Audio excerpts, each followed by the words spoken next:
안녕하세요. 찰리브라입니다.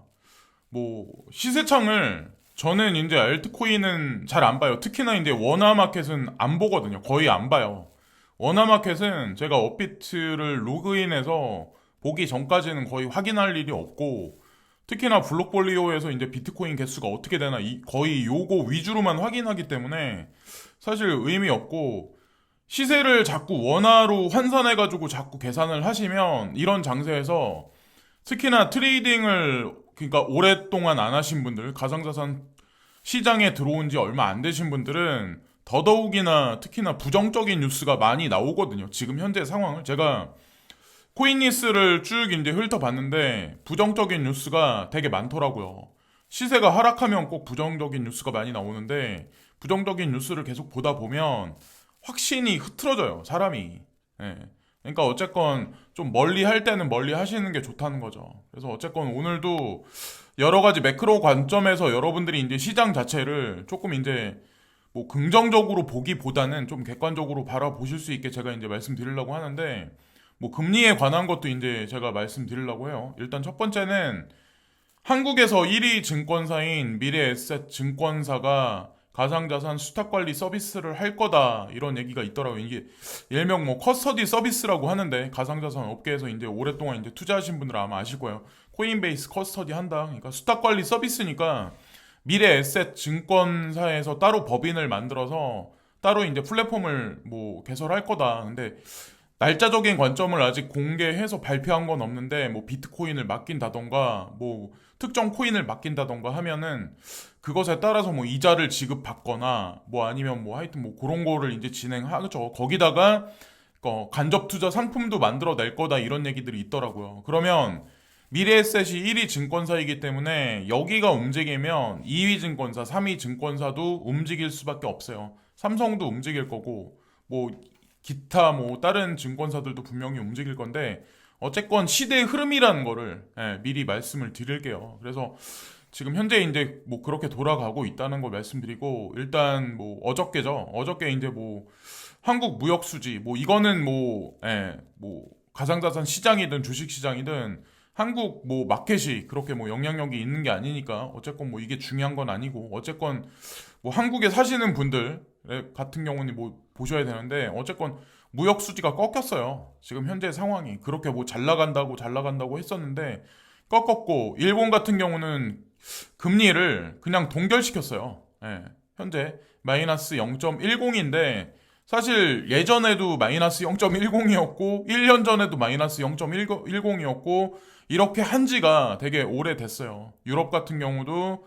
지금 여러분들 아시겠지만 제로 금리로 한지 꽤 오래됐고 미국만 유달리 지금 현재 금리 인상하겠다라고 지금 계속 코멘트를 날리고 있는 현재 상황이죠. 그게 이제 시장의 불확실성을 가중되게 하고 불안감을 조성해서 사실 주식시장도 마이너스 1.3% 정도 많이 하락을 했고 영국 실업률이 여기 보면은 이전 대비해서 감소를 했거든요. 저는 이게 되게 의아한 게 코로나가 풀리지 않은 상황에서 과연 실업률이 아무리 1%는 아니지만 0.10%가 감소했다? 이게 어떤 걸까? 어떤 의미일까? 근데 중요한 거는 20일 날 나오는 지표가 아마 중요할 거예요. 미국에서 나오는 지표가. 그래서 1월 19일 날 여기 보면은 2시 56분 그러니까 연준 다음 주 FOMC 회의에서 3월 금리 인상 시사할 듯 이런 식으로 계속 시장에 압력을 가하는 거죠. 그래서 제가 말씀드리고 싶은 거는 그래요. 솔직히 말씀드리면 저는 그렇거든요. 저는 코멘트와 액션은 분명히 이렇게 차별적으로 봐야 된다라고 생각하고 미디어에서 이렇게 얘기하는 거에 관해서 만약에 내가 동조한다. 나는 이거에 맞다고 생각을 한다. 그러면 여기서 아마 더 많이 까질 거예요. 코인 가격이. 그래서 각자 판단을 하셔야 된다는 거죠. 저 같은 경우는 금리 인상 시사 발언을 지금 하는데 금리 막상 3월 달에 가면 금리 인상 연기한다라는 얘기를 할 거라고 전 생각을 하기 때문에 저는 그냥 머물러 있으려고 하는 거고 이거에 동조한다라고 하면 그냥 판단을 하셔야죠. 저 이제 그렇게 생각해요. 제가 그리고 22 같은 경우는 대차 대조표를 보시면 아시겠지만 오늘 새벽에 트윗에 이 트윗을 누가 올렸거든요. 지금도 계속 대차 대조표를 늘려나가고 있다. 그러니까 양적 완화를 지속적으로 하고 있다란 얘기죠. 그러니까 연준에서는 사실 그런 얘기를 계속, 그러니까 여기 보면은 22에서는 그런 얘기를 계속 하고 있어요. 올해 어느 시점이 넘어가면 인플레이션은 자연적으로 감소하기 시작할 거다라는 얘기만 계속 주구장창 하고 있어요. 그럼 연준 지금 22의 스탠스가 맞는 건지, 아니면 연준에서 인플레이션을 꺾기 위해서 금리 인상하겠다라고 하는 게 맞는 건지. 저는 오미크론이 어느 정도 확산세가 진정되면 인플레이션은 공급망이 다시 해소되면서, 공급망이 지금 와해됐던 게 다시 회복되면서 인플레이션은 자연히 감소할 거라고 저는 이제 생각하는 관점이거든요. 22의 관점. 예, 그래서 하여튼 그래요. 이건 그냥 그대로 그냥 말씀드리는 거고. 그리고 어저께 제가 스크류 인플레이션이라고 해가지고 이건 이제 설명드리겠다고 제가 말씀드렸는데, 지금 현재 돌아가는 상황을 이제 그대로 말씀드린 거예요. 2021년 그 외에 작년 11월, 12월 기준 OECD 통계청 자료 해서, 여기 미국 같은 경우는 임금 상승률이 4.7인데 소비자 물가 상승률이 7.0%였다. 그러니까 돈이 녹아내리는 거죠. 여기 캐나다 2.7, 근데 물가 상승률은 4.7%. 영국은 자 임금 상승률 4.7%, 물가 상승률 5.1%. 그러니까 우리만 힘들다 하는데 사실상 다 똑같아요. 전 세계는. 그러니까 뭐 한국에만 계셨던 분들은 이렇게 그냥 느끼시기에 왜 우리만 지금 폐쇄하냐 이렇게 보시는데, 제가 얘기 듣기로는 호주도 지금 장난 아니라고 하더라고요. 자영업자들이 망한 사람이 엄청나게 많대요. 거기는 무슨 뭐 시간제를 그거 하는 게 아니라, 단축 영업을 하는 게 아니라 그냥 문을 닫아버리게 한다고 하더라고요. 그래서 사람들이 가게를 내놓은 게 되게 많다라고 하더라고요. 거기다가 뭐 프랑스 같은 경우는 그러니까 임금 상승률은 0.3인데 물가 상승률은 2.8%다. 여기가 아마 되게 유럽이 지금 되게 많이 힘든 것 같아요. 이탈리아가 마찬가지 0.6, 임금 상승에 인플레이션이 3.7%. 근데 우리나라는 좀 낫네요. 여기 나온 지표로만 봤을 때는. 어쨌건 지금 현재 스태그플레이션 하에 스크류플레이션, 지금 현재 이런 상황이란, 중산층이 그래서 무너지고 있는 현재 상황이죠. 그래서 빈익빈 부익부가 더 가속화되고 있는 현재 시점이라고 이제 보시면 돼요. 그리고 앞으로도 아마 제가 생각했을 때 코로나가 사라진다라고 하더라도 그거는 더 심해지면 심해졌지, 그거는 다시 회복되지 않을 거라고 저는 생각을 해요.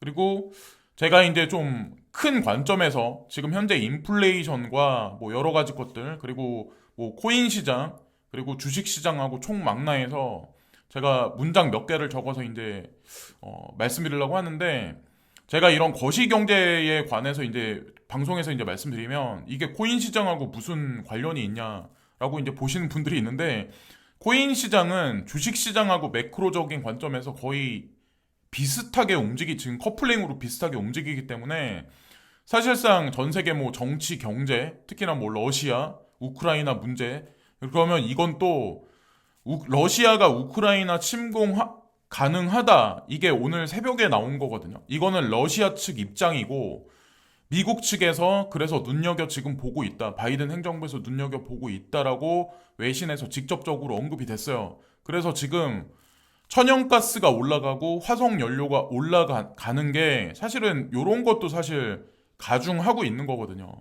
지금 현재 상황이. 그래서 어저께 뭐 사우디아라비아, 뭐 아랍에미레이트, 뭐 어디서 뭐 드론이 공격해가지고 뭐 정유시설이 파괴됐다. 그것도 하나의 뭐 플러스적인 요인이 됐지만, 지금 이런 에너지 가격의 불안한 요인이 인플레이션을 극대화시키는 하나의 요소로도 작용을 하는 거죠, 사실상.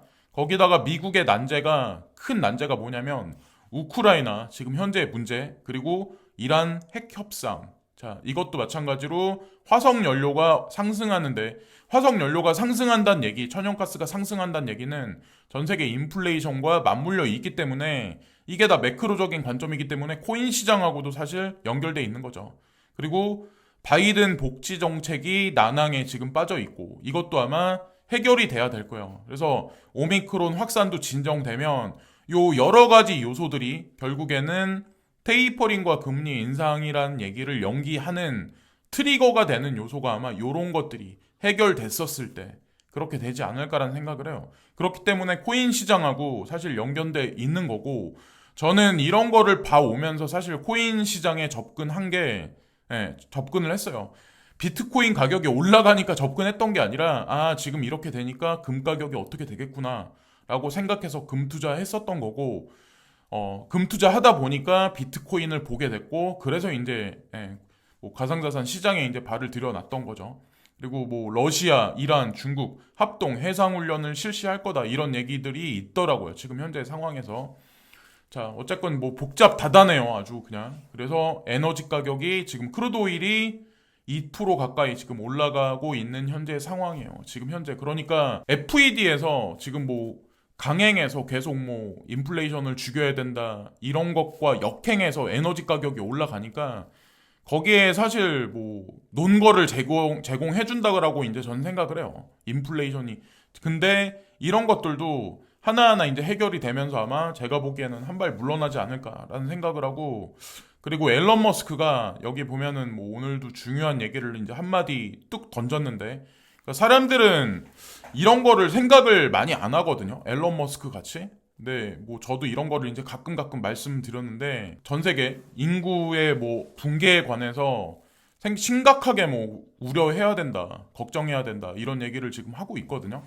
그래서 제가 누차 계속 말씀드리지만, 인구가 붕괴해서 전 세계 이제 인구 개체수가 줄어들기 시작하면, 자, 산업 경제가 축소할 수밖에 없어요. 거기다가 물리적인 산업은 축소할 수밖에 없어요. 그래서 코인 시장이 탄생했다라고 이제 제가 말씀드렸잖아요. 그래서 여기 보시면은 30년 단위로 건너뛴 향후 미래 인구 성장률 예측. 그래서 2020년부터 2025년까지 아프리카는 2.37이다. 그러니까 지속적으로 늘어난다. 그러니까 뭐 인도하고 막 이렇게 보면은, 근데 아시아는 0.77이다. 그러니까 중국을 위시해서 이렇게 될 거라는 거고, 우리나라도 제가 알기로는 1.0 밑으로 떨어져 있는 걸로 알고 있어요. 우리나라도 마찬가지로. 그리고 유럽은 이미 마이너스 0.50이에요. 돌아선 지 오래됐어요. 유럽은 이미 인구 감소로 들어간 지 상당히 오래됐고, 그렇기 때문에 이게 GDP, GNP하고 맞물려 있기 때문에 2030년, 2050년 보면 유럽에 우리가 생각하는 선진국이란 나라들이 밑으로 다 내려올 수밖에 없는 형국이 될 수밖에 없고, 북미 같은 경우도 0.59 떨어지고, 오세아니아 1.21에서 0.80으로 떨어지고, 오세아니아의 대표적인 데가 호주랑 뉴질랜드거든요. 근데 여러분들 뭐 이민 가서 사시려고 하시는 분들 아마 되게 많으실 텐데, 복지 정책을, 그러니까 포퓰리즘적인 복지 정책을 너무나도 뭐 강하게 이제 수행해서 지금까지 뭐 코로나 변이 이전부터 수행했기 때문에 예산이 거의 다 막판까지 다른 걸로 알고 있어요. 거의 노령화 인구가 되게 많고, 현재 상황이, 거기다 이민 정책을 더 이상 강하게 펼 수도 없는 현재 상황이기 때문에 아마도 쉽지 않지 않을까라는 생각을 합니다. 그래서 쭉 감소를 해요. 그러니까 많은 사람들은 뭐 뉴질랜드, 호주 막 이러면은 되게 막 휘황찬란한 어떤 뭐 이민 뭐 그런 걸 꿈꾸시는 분들도 있는데, 현실적으로 따져보면 그렇다는 거죠. 그래서 어쨌건 이렇게 흘러가고 있는 와중인데, 중요한 건 2050년이 되면, 자 여기 보시면 2050년이 되면 인도, 그러니까 2027년에 인도가 중국을 그러니까 인구수로 추월한다는 걸 아마 여러분들이 이미 아실 거고, 2050년이 되면 인도 1위, 2위가 중국, 3위가 나이지리아, 미국이 4위 자리로 물러나요. 그래서 여기 관련돼 있는 코인들, 제가 중국 관련한 코인들 버리면 안 된다라고, 제가 물려 있다라고 해도 버리면 안 된다. 그리고 인도는 제가 거래소 관련해서 말씀드린 적이 아마 있을 거예요. 그리고 나이지리아에 관련한 코인도 제가 예전에 아마 말씀을 자주 드린 적이 아마 있었을 거예요. 그런 것도 눈여겨서 지속적으로 그냥 보시면 되고, 어설픈 지금 현재 상황에서 손절매하고 나가시는 것보다는 그냥 뭐 약간, 그러니까 뭐 코인 투자를 오래 안 하신 분들은 어떤 게 있냐면, 내가 어떤 특정 코인을 약간만 물려도 거기에 좀 비중을 좀 많이 두시는 분들도 있는데, 내가 보통 보면은 회복장이 오면은 내가 물린 가격에서 약간 가격이 조금 올라가면 거기서 이제 10% 20% 익절을 하고 아 기쁘다 이러고. 근데 제가 한 번 더 반복해서 말씀드리는데 우리가 10% 20% 지금 그러니까 이득 나자고 그래서 이 시장에 있는 건 아니거든요. 지금 이 고생을 하고 지금 머물러 있는 건 아니거든요. 그것만 생각하시면 돼요. 그리고 진짜 크게 보면은 장기적인 관점에서 그냥 내가 뭐 5배를 먹겠다, 10배를 먹겠다. 최소한 이런 생각을 갖고 투자를 하시면 돼요. 그러니까 사실 지금 마이너스 난 게 사실 의미가 없는 거예요. 그 코인이 관련해서 펀더멘탈이 확실하고 뒤에 투자한 금융 세력이 확실하다면 살아남아서 엄청난 아마 이득을 줄 거예요. 루나 못지않게. 마지막에 어떤 그 한 장의 그림이 나와 있는데 제가 이제 트위터를 보다가 의미심장 여기 노아의 방주가 있는데 여기 비트코인 마크가 있잖아요. 비트코인이 있고 뭐 비트코인 이외에 뭐 알트코인들이 있겠죠. 펀더멘탈 강한. 근데 여기 보면은 세계은행이라든가 무디스라든가 뭐 뱅크 오브 잉글랜드라든가 몇몇 개 뭐 전 세계 기관들이 계속해서 뭐 막 손가락질을 지금 하고 있어요. 근데 제가 이게 실제가 아니라고 생각해서 이 그림을 가져온 거거든요. 이 사람들이 세계은행이나 BIS라든가 FATF라든가 무디스라든가 뱅크 오브 잉글랜드는 과연 실제로 이렇게 비아냥거릴까요? 이 사람들은 뒷구녕에서 이미 더 준비를 했을 거라고 저는 생각을 해요. 실제로 뉴스를 뒤져보면, 과거 뉴스를 뒤져보면 아마 아시겠지만, 관련된 인물들은 가상자산에 관해서 인프라를 깔고 있는데 사실 도와주고 있는 사람들이 더 많아요. 표면적으로는 이렇게 비아냥거리고 있겠지만 어쨌건 금융 시스템의 대변혁이 일어나는 트리거 포인트가 되는 지금 현재 지점이기 때문에 지금 현재 시장에 들어오신 분들이 아 지금 이게 뭐 내가 늦게 들어온 건가, 이게 진짜 3년간의 하락장이 시작인가 라고 숫자가 떨어지는 걸 보면 아마 그렇게 인지를 하시겠지만 제가 개인적으로 보기에는 그렇게만 보기에는 좀 섣부른 판단이 아닐까라는 생각을 합니다. 그리고 지금도 늦지 않았다라고 이제 전 생각을 해요. 원화로 환산해서 지금 떨어지는 가격만 계속 하루 종일 수백 번씩 관찰을 하다 보면 사람이 침울해지고 우울할 수밖에 없고 결국에는 이 노아의 방주에서 뛰어내릴 수밖에 없어요. 이게 노아의 방주인지 인식 자체를 못하죠. 나중에 이제 숫자가 올라가면 나는 이미 노아의 방주에서 뛰어내렸기 때문에 그거를 깨닫지를 못하죠. 그러고 나서 다음에 비싼 티켓을 주고 비싼 값을 치르고 노아의 방주에 다시 올라타려고 노력을 하겠죠. 그때쯤이면 이 노아의 방주는 저 멀리 어딘가로 떠나 있을 거고. 오늘도 이렇게 정리해서 이제 말씀드리면서 오늘 영상도 마치겠습니다. 오늘도 시청해주신 많은 분들께 고개 숙여 감사를 드립니다. 감사합니다.